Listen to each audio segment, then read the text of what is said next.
Go. Good afternoon, guys. My name is Mark Vacca. I'm the NSX specialist here at Acura of Denville. I have two of my NSXs here today.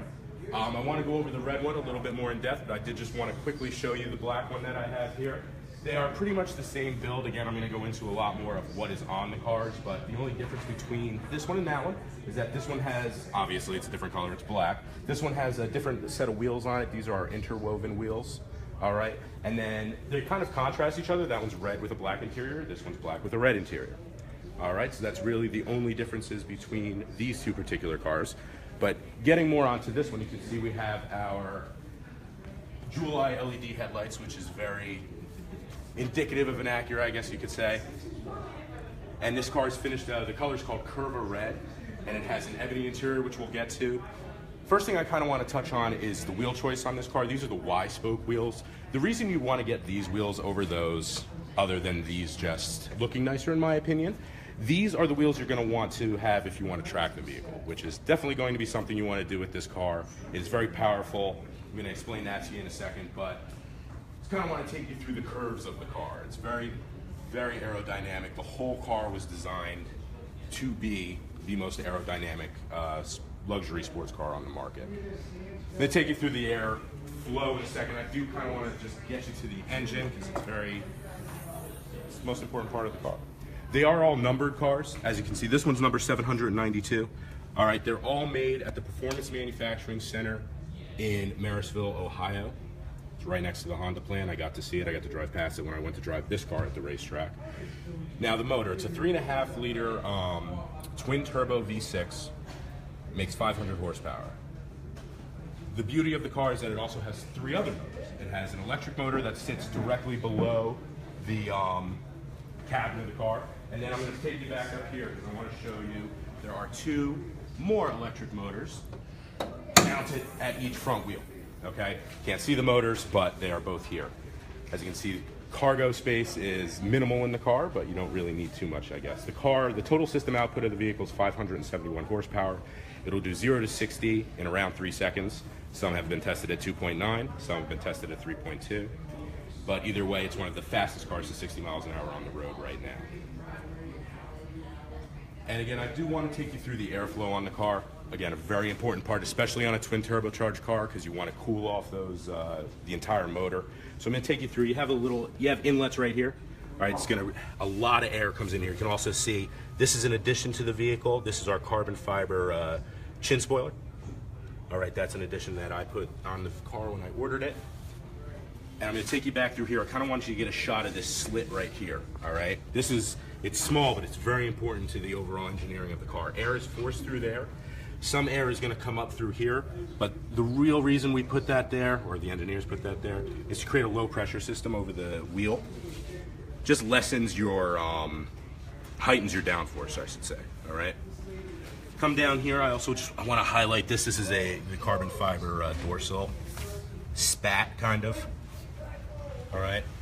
And then back up here, your air is going to be coming out of here, air that comes through this vent on the hood. Again, coming forced down through here, into here, in and around the mirror, and right into here. This is kind of pivotal because this is the intercooler, all right? This is what's gonna keep those turbos nice and cool so you can make the maximum amount of power. And then air that doesn't go into the intercooler here gets put up through here. If you could get a shot just looking through there. This is great engineering right here. It's beautiful. You don't see that on every car. Your air is going to come over here again. It's going to create a low pressure system over the back of the car to create downforce. We also have the carbon fiber wing right here. This makes, in my opinion, again, makes or breaks the look of the car. I love how the carbon fiber wing looks.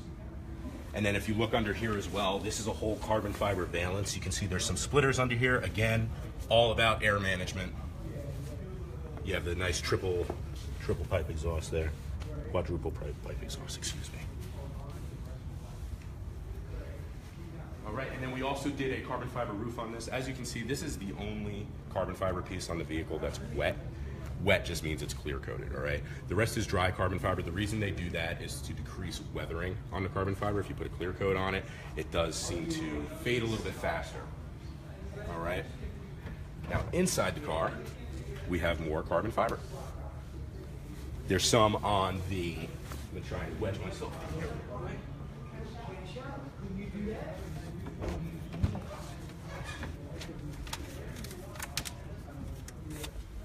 All right, carbon fiber is going to appear on the steering wheel here, on the bottom of the steering wheel, on the top of the bezel of the dash, and I'm going to start it real quick. All right, I'm going to quiet it down in a second. Okay. The cool thing about the car, the reason you're going to want to drive this car every day, as opposed to just having it as a Sunday car, the car has four different modes you can put it in. This is quiet mode. If the engine was warm right now, the motor would actually shut off completely, and we would be running solely on electric power. Okay? You can see we still have all the creature comforts of a regular car. It still has navigation. It still has XM radio equipped in this vehicle. We still have dual zone climate control. This has a killer audio system in it. It's the Elliott Shiner surround sound system. Heated seats even. All right? But back to the modes. Quiet mode. Your motor's gonna be at its quietest if it's on at all. It will kick on if you need extra power right off the bat, but again, if we let this run for a little bit, it will completely shut off. You can then go to sport mode. I'm using this little dial here. This is our dynamic mode selector, and you can see up here you have quiet mode. So this again is the quietest of your powertrain, your all-wheel drive. Your traction control is at its most restrictive, and your suspension is also at its softest. Now the cool thing about this car is it has amplitude reactive dampers. So what that's gonna do is in quiet mode, or comfort mode as we call it, the bumps you're hitting, you're not gonna break your back on a pothole, all right? I've actually been in one of these cars when a sizable pothole kinda made its way under one of the tires, and it was a lot better than you would think it would be in a car that's as low as this. All right, then we can go to the sport setting, which is just gonna heighten everything up a little bit. Your powertrain gets a little bit more lively. All-wheel drive system will grip a little bit better. Your stability assist starts to kinda let you wanna do what you wanna do. And then the suspension is gonna really firm up. All right, and then from Sport to Sport Plus, I'm not sure if you're gonna be able to hear this over the phone, but a valve is actually gonna open in the exhaust. I don't know, maybe if you wanna just go up to the exhaust real quick, because I'm gonna switch it into the mode here.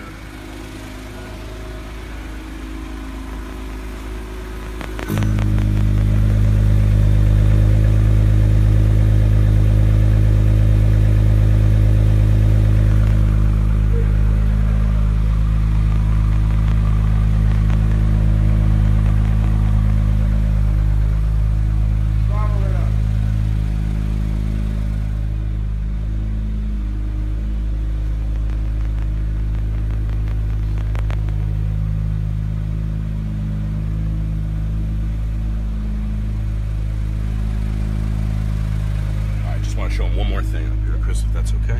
All right, so the Sport Plus, if you guys heard that, that's just, again, it opens a valve in the exhaust, tightens everything up. Your acceleration is going to be almost to the maximum. This is probably going to be the best setting for, you know, a little bit of, you know, back road driving, stuff like that.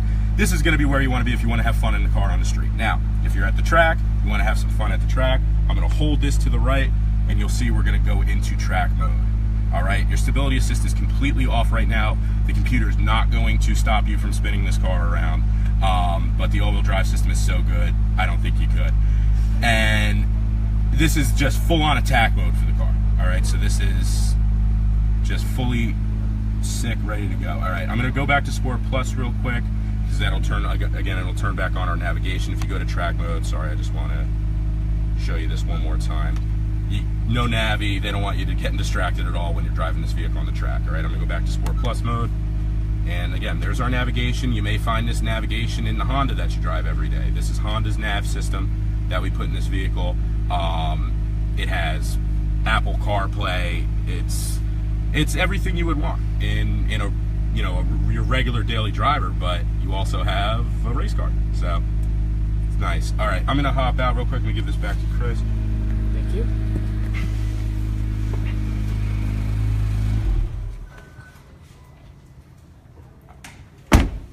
You want to come back to the front? All right. So a lot of people ask, you know, why did Honda make this car? okay, why did Acura really made this car? The first NSX was a trendsetter in the fact it was an all aluminum car. It really made the big guys like Ferrari and Lamborghini step their game up. All right. I have full confidence that this car is going to do the same thing now. This is a 3-motor, or really a 4-motor hybrid system that competes with Ferrari. It'll compete with a Hurricane Lamborghini. But really what it is the LaFerrari, the P1, and the 918 Spider make about twice the amount of horsepower of this, but this car costs a quarter of what those cars cost. It really is value in a supercar.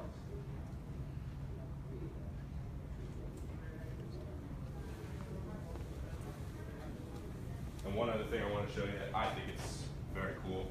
I want to come over here real quick, Chris. Just want to show you when you walk up to the vehicle. Acura's never had a car like this before. If you just walk up to it, it does have a proximity alert that'll do the same thing. But if I hit unlock, see your handles come up nice, just like that. All right, ease of access. And then I don't know if you guys actually saw the trunk spaces. Let me show you, just real quick. We were focusing a lot on the motor when we were in here. Oh, and I don't think I touched on this either. The last piece of carbon fiber that's on this vehicle is the engine cover. The entire engine cover is carbon fiber. And it does, it's nice aesthetics, but it also serves a purpose in that it lowers the overall weight of the vehicle. All right, and here's your storage. All right, you're not putting a lot in there, but maybe a backpack or something. Camera, take pictures of your cool NSX. All right, so. Well, thanks for looking at the video, guys. We really appreciate it. Again, my name is Mark. I'm going to be tagged in the video. So if you have any questions, please let us know. We're hoping for warmer weather so we get to drive these. All right, have a good day, guys. Take care.